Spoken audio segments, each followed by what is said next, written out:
pesan Presiden ya, turunkan biaya haji, tapi pelayanan ditingkatkan. Itu pelayanan yang dulu itu dengan kos yang mahal. Kita dengan pricing itu, dengan kita pengawasan tidak ada subkon, tidak ada yang dikorupsi, ya kan, dia macam-macam itu. Itu akan pelayanan lebih meningkat.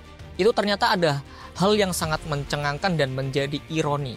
Kita baru tahu bahwa grade pelayanan haji Indonesia di sana adalah grade D. Itu kan grade paling rendah dari pelayanan ibadah haji. Ya, dulu ada sesuatu yang nggak beres lah. Nah, saya wanti-wanti dengan Kementerian Haji sekarang, dengan 2 Syarikah harus benar-benar pelayanan meskipun grade D, itu grade D+. Terkait dengan syarikah tersebut, menurut Bapak nih ya, ada yang memiliki riwayat bermasalah dan dipilih lagi untuk tahun 2026. Memang 2 syarikah ini dulu juga sama-sama bermasalah. Saya sampaikan, kalau mereka berdua bermasalah tahun 2026, kalian akan disemprot oleh Presiden. Apa gunanya Kementerian Haji masih bermasalah? Dulu ditangani Dirjen bermasalah, Kementerian Haji harusnya tidak bermasalah. Begitu.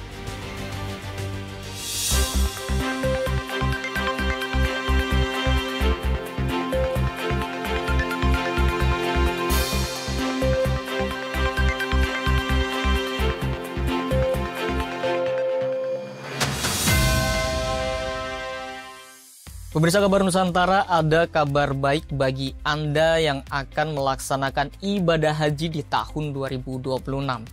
Karena biaya penyelenggaraan ibadah haji di tahun depan berhasil diturunkan hingga 2 juta rupiah. Dari yang semula 89,4 juta rupiah, ini berhasil diturunkan menjadi 87,4 juta rupiah per jemaah. Dan biaya yang dibayarkan oleh jemaahnya pun ini ikut turun sekitar 1,2 juta rupiah. Dari yang awalnya 55,4 juta rupiah di tahun 2025 dan di tahun 2026 menjadi 54,1 juta. Tentu ini menjadi kabar baik, dan juga kabar baik ini tidak lepas dari perjuangan DPR RI dalam menekan atau menurunkan biaya haji di tahun 2026. Nah pemirsa, episode kali ini kami akan membahas nih bagaimana nih ceritanya biaya haji tahun 2026 ini bisa turun. Tentunya dengan narasumber yang sangat spesial. Wakil Ketua Komisi 8 DPR RI Bapak Abdul Wahid dari fraksi Gerindra. Pak Wahid, terima kasih sudah mau mampir lagi nih Pak, ngobrol-ngobrol di Kabar Nusantara lagi. Bapak sehat ya? Sehat, alhamdulillah, terima kasih. Ya, lagi sibuk ya Pak ya? Dengan ngurusin haji nih. Betul. Baik. Ini banyak pemirsa yang tentu belum banyak yang tahu Pak bahwa terkait dengan biaya ibadah haji untuk tahun depan berhasil ditekan. Tapi mau ceritanya dulu nih Pak. Kemarin kalau dalam bahasa Jawa tuh eneng-enengannya tuh dinamika di dalam ruang sidangnya itu seperti apa hingga bisa turun 2 juta? Iya, jadi begini ya. Kementerian Haji dan Umroh meminta waktu untuk RDP dengan pendapat dengan Komisi 8. Beliau mengajukan untuk biaya haji tahun 2026. Dari kajuan itu sudah turun dari yang 2025. Oke. 89 juta dia turun buat hitungan turun 1 juta. Jadi 88 juta. Itu usulan awal dari Kementerian Haji. Nah, setelah itu usulan ini kami belum bisa menerima. Komisi 8 kan akhirnya sepakat Komisi 8 membuat namanya Panja Haji. Nah, Panja Haji saya ditunjuk lagi menjadi ketua Panja. Ini yang ketiga kali yang menjadi ketua Panja. Jadi ternyata setelah Panja kita lakukan ya dengan tim Panja itu menyisir daripada angka yang diajukan ya. Ternyata sistemnya masih sistem pola yang lama. Jadi kami tidak mengalami kesulitan. Kami bisa menyisir angka-angka yang tidak perlu digunakan di dalam pembiayaan itu. Contohnya Pak? Ya, contohnya diantaranya adalah catering. Catering itu dia turunkan, kita minta turunkan itu karena catering itu saya lihat tidak seperti yang kami harapkan seperti tahun 2025 itu. Dulu kan 15 real itu minta diturunkan. Saya minta turunkan menjadi 12 real, tapi keberatan, akhirnya naiklah 1 real hingga 13 real. Oke, jadi dealnya di 13 real, Pak? Iya, 13 real. Oke. Ini per sekali makan? Per sekali makan untuk siang dan malam. Untuk pagi masih 10 real. Oke. Dan itu pun saya amanatkan, memberikan tekanan pada Kementerian Haji dan Umroh ini karena dia pelaksana baru. Tolong ini jangan dilakukan subkon. Dulu itu ya dilakukan subkon. Jadi yang 15 real itu sesuai dengan kami lihat sebelum pelaksanaan haji, itu kami minta contoh sampel, ya secara fisik. Kami tidak mau membeli kucing dalam karung kan, kami minta fisik, bagus, ya. Tapi ternyata dalam pelaksanaan haji itu ada yang bagus, ada yang enggak. Ternyata ini saya selidikin itu ternyata di subkon. Oke, kalau di subkon itu kan berarti nominalnya yang mungkin tadinya 15 real mungkin bisa menjadi lebih kecil, Pak. Iya, lebih kecil. Sehingga angka itu saya lihat itu enggak nyampe angka lah yang sampai 12 real enggak nyampe. Jadi bisa 10 real ya kan, dari 15 real. Yang 10 real itu pun sama. Di subkon lagi itu juga angkanya tidak 10 real, masih paling sekitar ya 6-7 real lah itu. Jadi ini perlakuan ini jangan dilakukan, ya kan? Yang pertama. Yang kedua, kaitannya dengan pemondokan. Pemondokan ini juga perlu untuk tidak perlu harga yang tahun yang lalu itu kecil-kecil tapi mahal. Ini mencari pemondokan yang cukup besar dan termasuk biaya Armusna, Arfah Mina Musdalifah.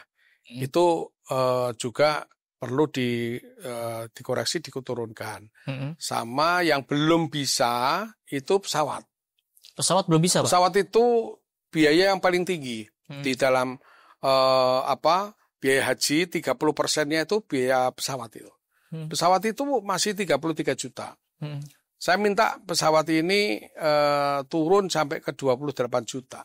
Alasannya apa, Pak? Jadi gini, ternyata pesawat ini itu dipakai pesawat bukan reguler ya. Tapi ini pesawatnya itu diadakan memang untuk khusus charter. Untuk haji. Iya. Jadi biaya charter inilah dibebankan pada jemaah. Saya sampaikan begini, kalau umroh itu hanya sekitar 10-12 juta pulang pergi, ya kan? Kenapa ini haji itu kok malah 33 juta? Ya kan? Itu kenapa? Ya karena itu tadi kita charter. Nah, saya sampaikan begini. Ini Garuda harus punya inovasi. Saudi juga sama. Ke Malaysia itu bisa murah. Karena apa? Karena dia tidak mau charter reguler. Karena reguler itu di Malaysia itu dia itu pada waktu musim haji dia itu mendatangkan wisata dari Saudi dibawa ke Malaysia. Cukup besar. Termasuk TKW, termasuk macam-macam lah ya itu.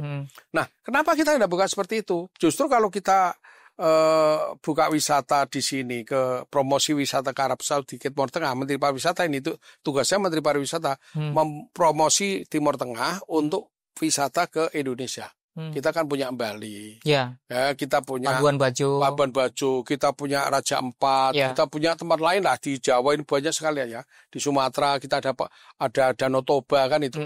Itu kan menarik dibandingkan, mohon maaf ini, daripada tetangga kita sebelah hanya kecil kan itu. Ini karena kita kurang promosi ke sana. Nah ini kalau dilakukan itu wisata ke sana ke sini dan pulang itu kan orang Arab itu kan kalau musim haji kan banyak yang libur. Nah, jadi tenaga TKB juga bisa pulang ke sini.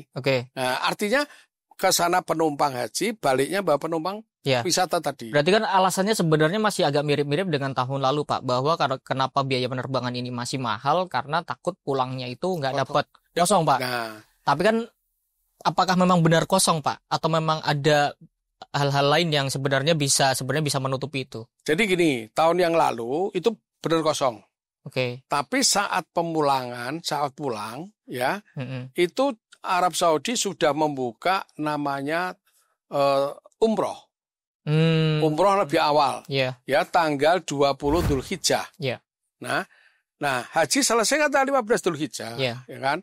Ini kalau bisa 16 Dzulhijjah itu langsung dibuka umroh. Nah, Jadi berangkat ke sini jamaah umroh berangkat ke sana, ya baliknya bawa penumpang haji. Tahun yang lalu sudah dilakukan tapi belum seberapa. Nah ini kalau bisa dilakukan seperti itu.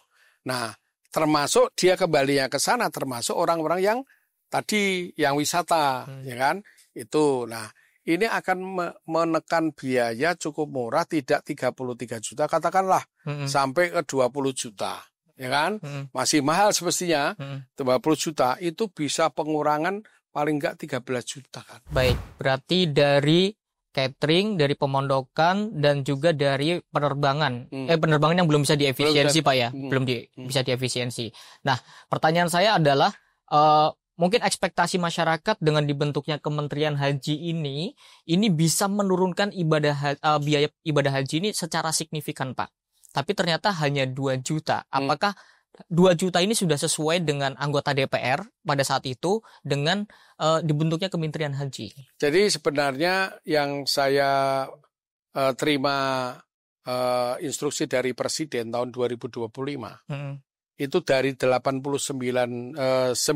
juta menjadi 89 juta. Itu kan udah 4 juta. 4 juta. Presiden minta supaya diturunkan lagi. Dan dia minta tahun ini turunkan lagi. Sebenarnya ini kalau angka ini masih dianggap oleh Presiden masih cukup tinggi. Ya. Nah, tapi ini harusnya ini tidak hanya tugas dari Kementerian Haji, tugas Kementerian Pariwisata, tugas dari pihak Garuda sendiri, ya kan?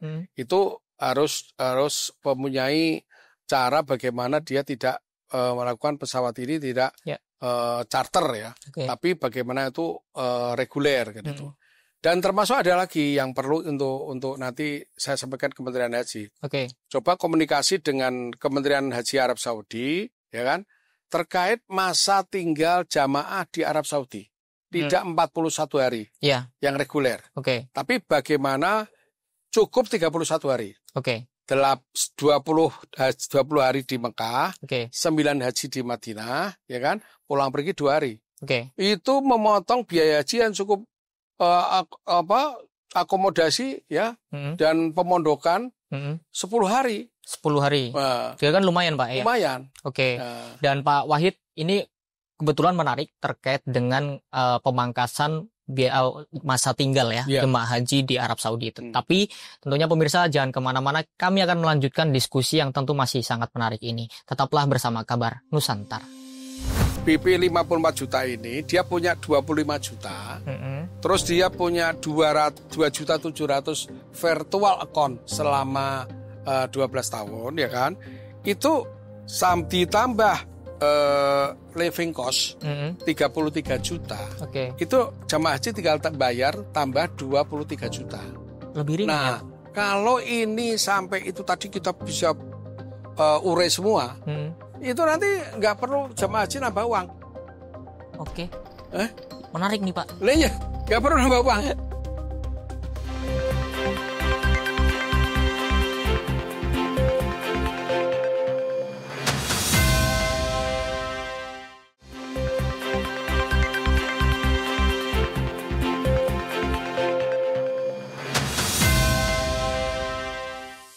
Pemirsa, Anda kembali menyaksikan program Kabar Nusantara dan masih seru membahas terkait dengan turunnya biaya haji di tahun 2026. Nah, Pak Wahid, kemarin Komisi 8 DPR RI dengan lantang untuk mengusulkan kepada Kementerian Haji terkait dengan masa tinggal jemaah haji di Arab Saudi sana bisa dipangkas karena supaya itu bisa menekan juga biaya haji dari yang 41 hari menjadi 31 atau 30 hari. Nah, kenapa pada akhirnya tetap dengan 41 hari, Pak? Jadi sebenarnya kami menyampaikan menekan kepada Kementerian Haji dan Umroh untuk masa tinggal ke 41 ke 31 hari, potong 10 hari. Itu sebenarnya ini adalah aspirasi daripada para jamaah dan calon jamaah muda. Jamaah muda itu menghendaki masa tinggal jangan lama-lama lah Pak, kalau bisa lebih lama, yuk ambil aja Haji Plus, enggak apa biaya mahal kata kita. Nah, saya coba ini mendiskusikan ini karena ini juga akan menekan biaya yang cukup besar, ya kan. Jadi ini memang ada masih kendala yang perlu kita selesaikan. Ini PR yang kami tadi juga ketemu penasihat Presiden Pak Muhadjir, yaitu persiapan embarkasi yang di Indonesia. Oke. Contoh yang biasa kalau itu dipotong menjadi 31 harian, itu contoh di bandara itu yang dulu penerbangan 6 kali, harus tambah 4 kali, barangkali 10 kali kan. Oke. Nah itu yang pertama. Yang kedua juga embarkasi yang bandara yang ada di Arab Saudi. Arab Saudi itu kan per menit Mas. Itu, yang naik turun take off landing itu kan. Nah, ada bandara yang ditawarkan ke kita, ini sebenarnya sudah ditawarkan, tinggal ada keputusan, itu Taif. Nah, daerah ya Pak ya? Taif itu pegunungan ya Pak ya? Pegunungan. Ya, ini cukup adaptif dengan masyarakat Indonesia ya, terutama udaranya itu udah sejuk, lebih sejuk. Lebih sejuk lah ya, gitu. Sementara ini Taif sudah dipakai oleh jamaah sekitar Arab. Jadi sebenarnya bandara itu sudah beroperasi. Sudah beroperasi. Di sekitar Arab. Dan ini Taif menarik Mas. Menariknya begini. Taif itu bisa landing di situ. Dan Taif itu antara Taif dengan Mekah 74 kilo. Sedangkan kalau Jeddah ke Mekah itu 104 kilo. Jadi sebenarnya lebih dekat Pak. Lebih dekat. Dan Taif ini yang bagusnya itu mikot. Mikotnya tuh ada tempat mikot yang itu resmi. Kalau mikot di Jeddah kan masih tarik ulur kan, ada boleh ada dia. Ini resmi, boleh. Ada mikot meskipun 74 kilo, tapi ada mikot yang udah keputusan dari zaman dulu ya. Itu mikot yang ditentukan di situ. Nah ini sangat menarik. Itu apalagi kalau kita nanti dikasih slot yang banyak. Kabarnya kita akan dikasih slot 10, tapi 10 slot penerbangan, tapi ini bisa kita minta 20 atau lebih lagi lah ya Pak ya, gitu. Supaya bisa untuk tadi rencana pemangkasan terkait dengan masa tinggal jemaah haji di sana. Tapi yang menjadi menarik Pak, jika memang apakah Komisi 8 sudah hitung-hitungan Pak, dari 41 hari ke 31 hari itu estimasi biaya yang bisa dipangkas dari hal tersebut berapa sih Pak? Kami jelas belum menghitung secara rinci ya, secara rigid ya. Mungkin 10 juta atau berapa gitu. Antara sekitar 5 sampai 10 juta itu jelas. Lumayan ya Pak ya? Lumayan ya. Itu satu jamaah kan? Ini ada 203.000 lah ibu kata. Jadi kalau begini ya, kalau itu bisa lakukan 31 hari, bisa itu nanti cateringnya bisa kita turunkan, pesawatnya bisa kita turunkan, ya kan? Itu selama ini haji itu sudah 25 juta, dia dapat nilai manfaat ya. Yang ini tadi kan gini Mas. Ini kan biaya 87 juta 100 ya. Sedangkan nilai manfaat dapat 33 juta dari BPKH. Artinya 38%. Yang juga BP-nya itu dia harus bayar 54 juta, 62%. Jadi BP itu adalah biaya yang harus dibayarkan oleh para jemaah ya. Jadi BP 54 juta ini dia punya 25 juta, terus dia punya 2.700.000 virtual account selama 12 tahun ya kan. Itu ditambah living cost 33 juta. Itu jamaah haji tinggal bayar tambah 23 juta. Lebih ringan. Nah, kalau ini sampai itu tadi kita bisa urai semua. Itu nanti nggak perlu jamaah haji nambah uang. Menarik nih Pak. Lah ya, nggak perlu nambah uang. Ya coba bandara, kalau pesawat kita turunkan 15 juta. Ya kan? Betul. Itu tadi 10 juta. Kan 25 juta. Ya kan? Betul Pak. Belum lagi yang efisiensi lain, tempat lain kan itu kan? Betul. Itu baru yang yang sudah kelihatan yang sekiranya masih bisa disisir seperti itu Pak ya. Itu belum yang lain-lain yang masih bisa disisir. Tapi Pak, ini juga menjadi pertanyaan, banyak yang mengkhawatirkan dengan biaya seperti kemarin aja. Ya kita juga sudah melihat sendiri di sana bagaimana pelayanan itu dilakukan oleh penyelenggara ibadah haji. Nah, apakah dengan turunnya biaya haji ini tidak menurunkan kualitas pelayanan? Ini pesan Presiden ya. Turunkan biaya haji, tapi pelayanan ditingkatkan. Ini nggak gampang loh. Jadi Tapi saya lihat tadi ya, saya lihat perjalanan ini, sebenarnya yang kita turunkan tidak menyangkut masalah pelayanan. Oke. Ya, itu pelayanan yang dulu itu dengan kos yang mahal. Kita dengan pressing itu, dengan kita pengawasan tidak ada subkon, tidak ada yang dikorupsi, ya kan, dia macam-macam itu. Itu akan pelayanan lebih meningkat. Apalagi tahun ini ya, yang tahun 2025 kemarin dengan 8 syarikah, itu rumitnya bukan main. Ini nanti 2 syarikah. Oh, sudah ada keputusan sudah ya? Ada 2 syarikah. 2 syarikah. Nah, yang itu nanti akan melayani kita ya. Nanti kita tinggal ngatur ini klasternya. Jadi kalau syarikah ini di Indonesia Timur, di tengah, yang ini Indonesia Barat. Padahal ini kan Tuhan, itu syarikah ini. Selesai Mas. Jadi kalau dulu kan enggak, 8 syarikah diturunkan sampai ke tingkat kabupaten. Jadi ada istrinya enggak bareng, ada pendampingnya enggak bareng, itu kan betul. Salah. Itu yang menjadi kekhawatiran juga, apakah hal-hal seperti anggota keluarga tadi terpisah, kloternya, pendamping lansia yang seharusnya didampingin oleh dengan pendampingnya itu di sana malah terpisah karena terpisah kloter gara-gara syarikah. Berarti sekarang 2 syarikah ini sistemnya adalah 1 embarkasi 1 syarikah atau seperti apa Pak? Jadi gini, bahwa kita perbaikan dari tahun 2025 ya. Jadi haji nanti selain visa diterima di Indonesia, misalnya udah dari masing-masing embarkasi, juga ini nusuk. Kartu nusuk itu yang sempat menjadi masalah juga. Di embarkasi, ya, sama ini nusuk dan terutama kartu nusuknya diterima di embarkasi. Jadi di sana itu jamaah sudah tahu hotel saya ini. Sudah bisa langsung mau mengkerodoh sudah bisa karena sudah punya nusuk. Ya katakan kalau ke Mekah itu sudah bisa langsung tawaf sa'i karena punya nusuk. Dan hotelnya sudah jelas.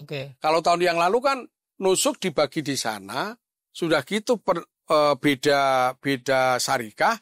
Akhirnya istri sama suami beda. Bingung cari. Ya.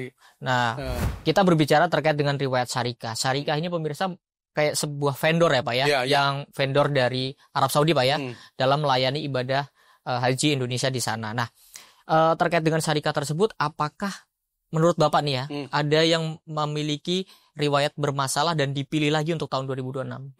Jadi gini, untuk kemarin memang syarikah ini kewenangan sepenuhnya ada di Kementerian Haji dan Umroh. Jadi menteri yang menentukan? Ya, itu menurut informasi laporan kepada kami, dia sudah melakukan selain tes biotikon, tes macam-macam ya, sampai dari 40 syarikah atau 50 syarikah sampai menjadi 2 syarikah itu sudah uji materi, uji kelayakan, itu sudah dilakukan.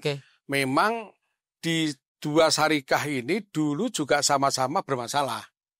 Ada riwayat bermasalah? Ada riwayat masalah semua. Tapi di antara masalah-masalah itu lebih masalah yang tidak dipilih. Tidak dipilih. Menurut informasi dan pengamatan kami juga begitu. Memang ini memang saya sampaikan kalau ini mereka berdua bermasalah tahun 2026. Kalian akan disemprot oleh presiden. Apa gunanya Kementerian Haji masih bermasalah? Dulu menteri ditangani dirjen bermasalah, Kementerian Haji harusnya tidak bermasalah. Begitu. Dan ini menjadi sebuah tantangan yang sangat luar biasa ya bagi Kementerian Haji itu. Baik, dan pemirsa, kami masih akan membahas lebih dalam lagi terkait dengan penurunan biaya haji dan kaitannya dengan pelayanan ibadah haji di tahun 2026. Tentunya tetaplah bersama kami dalam program Kabar Nusantara. Ini nanti saya yakin punya keyakinan di 2027-2028 kuota haji tidak 221.000. Nah, itu yang baru mau saya tanyakan. Akan mencapai sampai 250.000 sampai 300.000. Dan idealnya memang segitu kan Indonesia? Iya, kita kan idealnya kan 10% dari penduduk Muslim Indonesia. Harusnya kita kan di angka 270.000 sampai 300.000. Betul. Nah, itu yang nanti akan daftar tunggu semakin pendek.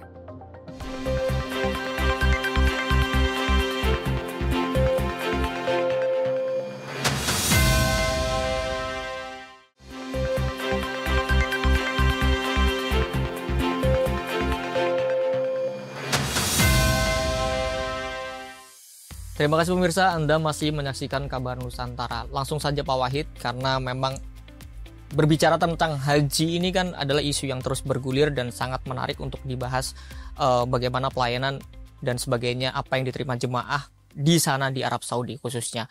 Karena berdasarkan temuan tim Was Haji atau tim pengawas haji pada tahun ini, tahun 2025, itu ternyata ada hal yang sangat mencengangkan dan menjadi ironi. Ternyata kita baru tahu bahwa grade pelayanan haji Indonesia di sana adalah grade D. Itu kan grade paling rendah dari pelayanan ibadah haji. Bagaimana pelayanan kepada jemaah haji ini bisa bagus kalau pelayanan haji kita ini grade D?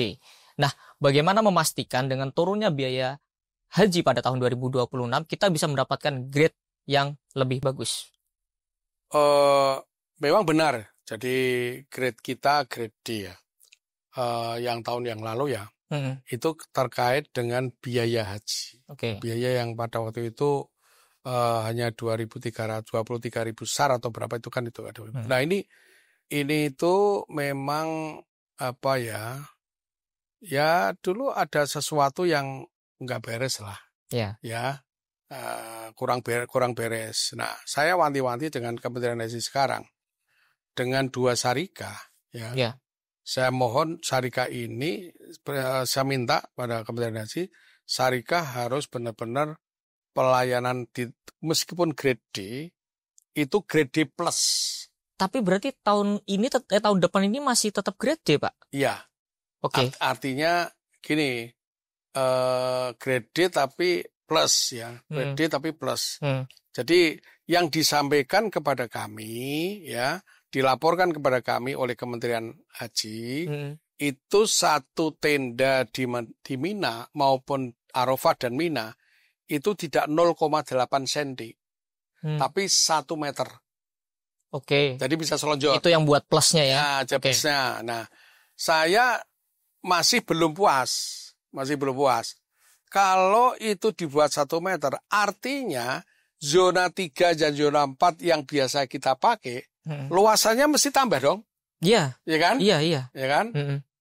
Tambah nggak, saya itu. Kalau nggak tambah, ini ya kan sama. Mungkin pasti sama. Iya. Kan itu adalah yang bisa dihitung, hal-hal yang bisa dihitung. Nah, sekarang ini ada persoalan yang disampaikan kepada kami, lapor kepada kami.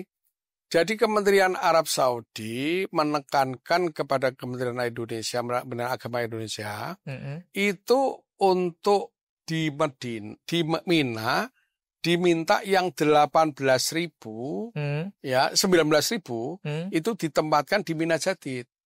Saya sampaikan Mina Jadid itu kalau Anda terima ini langkah mundur.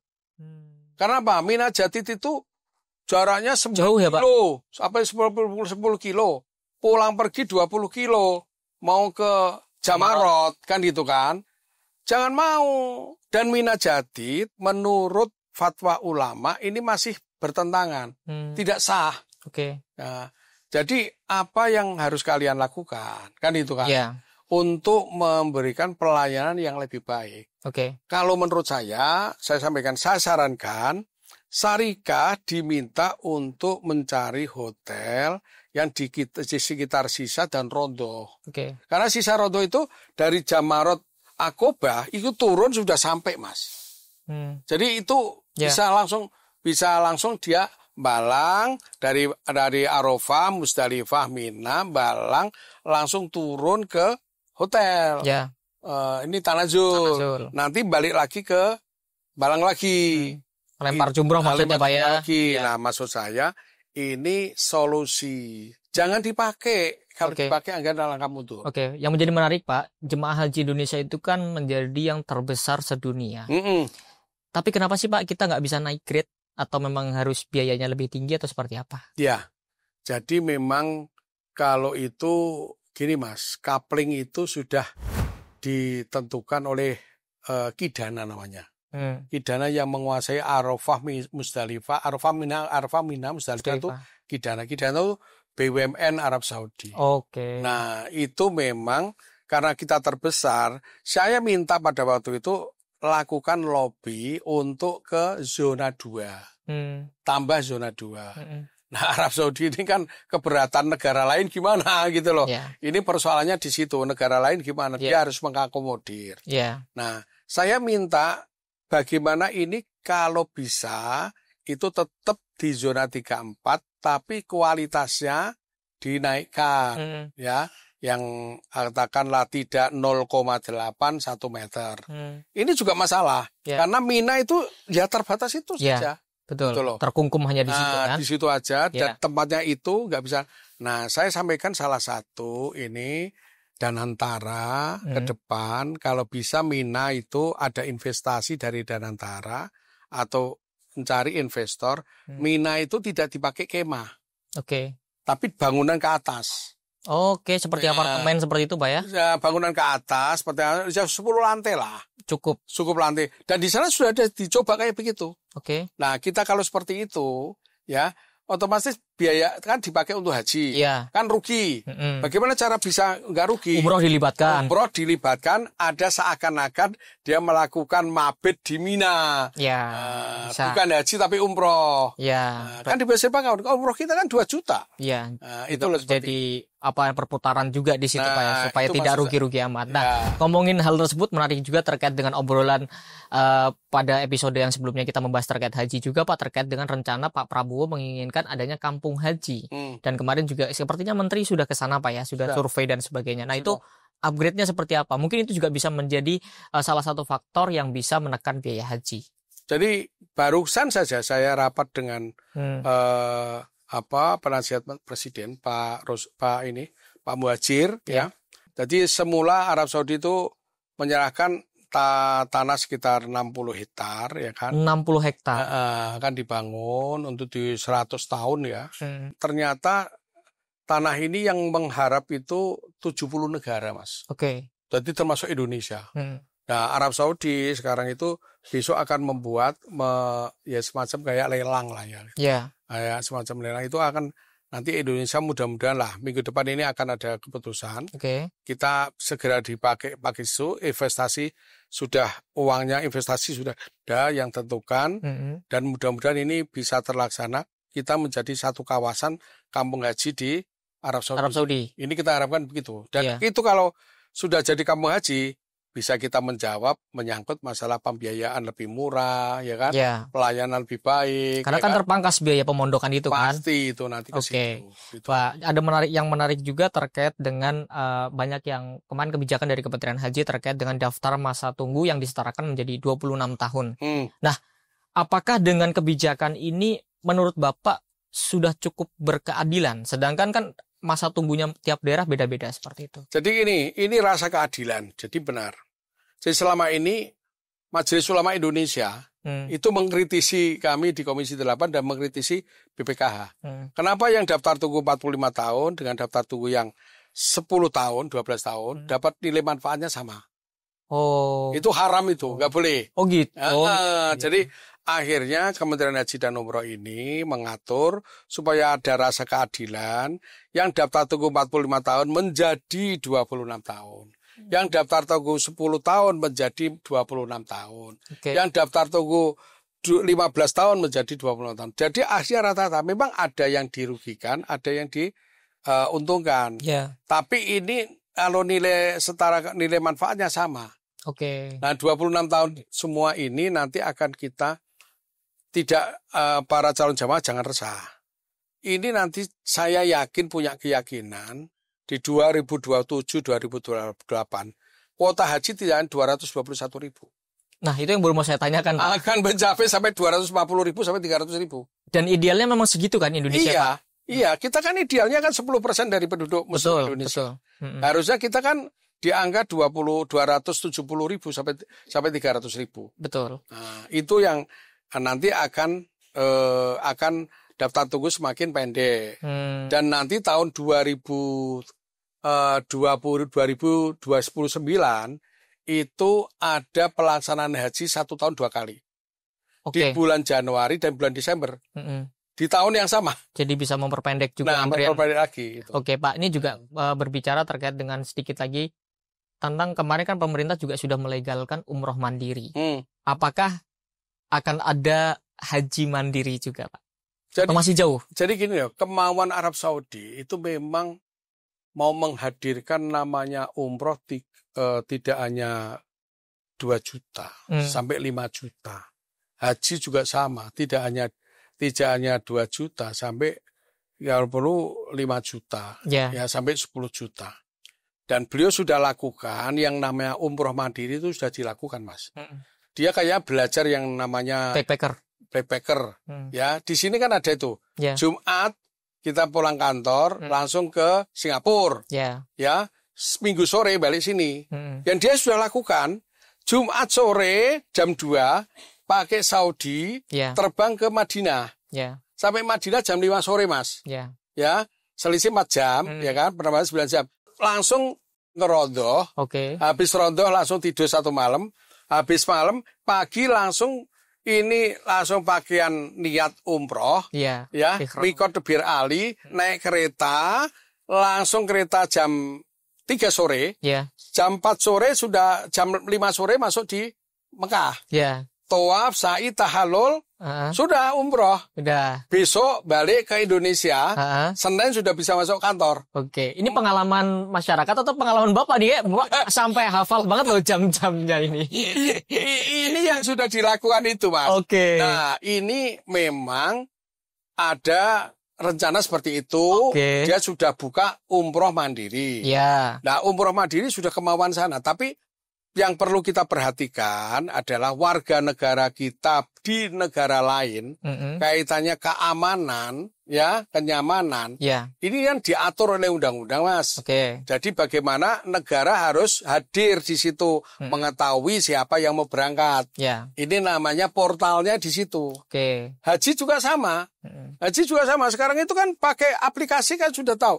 Dia kontrak hotel, sama tadi umroh hotel sudah siapkan, pesawatnya sudah siapkan, ya kan? Dan itu nanti dia pulangnya kapan? Nah, ini kalau tidak dilindungi, ya kan kacau, bahaya, Mas. Gitu loh. Jadi negara juga perlu tahu bahwa ada warga negaranya yang melakukan umroh mandiri. Itu yang dilakukan di undang-undang. Perlunya Kementerian Haji dan Umroh membuat peraturan menteri. Jadi turunannya ya Pak ya, dari undang-undang itu, PP-nya itu yang masih ditunggu Pak ya. Ini PP-nya yang belum ditunggu, di media ribut. Para travel bingung kan itu kan sekarang itu. Iya, jadi masih belum ada dasar hukum yang seperti apa seperti itu Pak ya. Pak, ini untuk menutup episode kali ini, saya juga ingin melihat bagaimana komitmen dari DPR RI dalam pengawasan mungkin dari penyelenggaraan, dari sebelum hingga nanti sampai penyelenggaraan ibadah haji itu berlangsung. Terutama supaya tidak ada temuan-temuan tiwas lagi, seperti misalkan ada penggunaan bis sekolah untuk menjemput dari pemondokan ke Arafah, kemudian juga di saat setelah puncak haji ternyata jemaah kurang terurus dari segi konsumsinya, banyak yang telat atau bahkan yang tidak mendapatkan. Dari semua pelayanan itu bagaimana DPR RI ke depan mengawal itu atau mengawasi itu? Saya kemarin sudah wanti-wanti ya, bahkan besok, bahkan ini nanti saya rapat dengan beliau, dengan Menteri Haji, kaitannya dengan persiapannya kayak apa. Termasuk tadi ada bis sekolah yang dipakai. Ya kan nggak sesuai kesepakatan.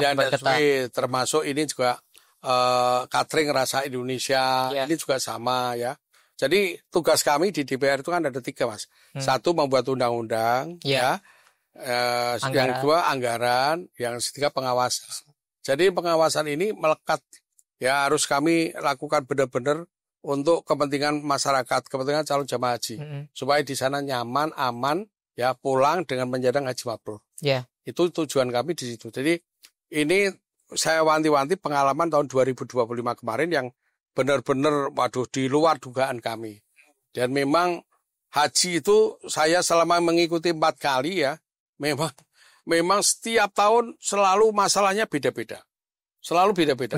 Unik-unik ya. Jadi ini sebagai pengalaman itu saya lakukan, saya wanti-wanti dari Kementerian Haji yang baru ini ya, supaya bisa melaksanakan dengan baik. Sesuai dengan harapan Presiden. Saya kira begitu.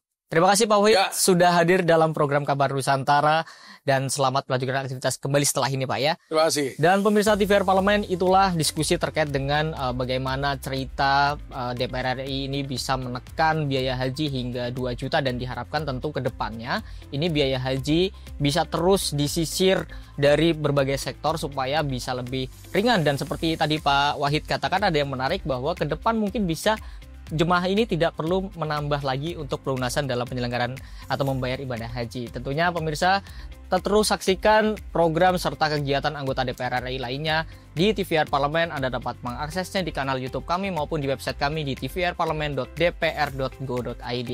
Dan terima kasih atas perhatian Anda. Salam Nusantara.